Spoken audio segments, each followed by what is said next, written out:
तर या संदर्भात पंतप्रधान नरेंद्र मोदी यांनी देखील प्रतिक्रिया दिलेली आहे। विनेश, देशाला तुझा अभिमानच आहे, पंतप्रधान नरेंद्र मोदी यांच्याकडून सांत्वन करण्यात आलेलं आहे। नरेंद्र मोदी यांनी विनेशला धीर दिलेला आहे।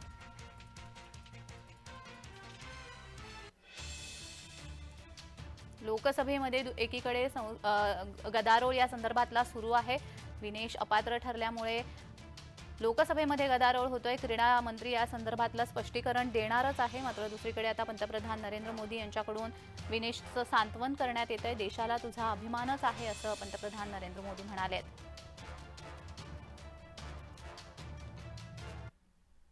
काय म्हणाले पंतप्रधान नरेंद्र मोदी पाहूयात। विनेश, तू चॅम्पियन्सची चॅम्पियन आहेस। तू भारताचा अभिमान आहेस आणि प्रत्येक भारतीयासाठीची प्रेरणा आहेस।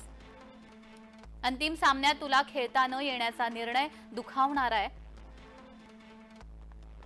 माझी इच्छा आहे, आव्हान स्वीकारणं हा कायमच तुझा गुणधर्म आहे। तू मजबूतीने कमबॅक करशील।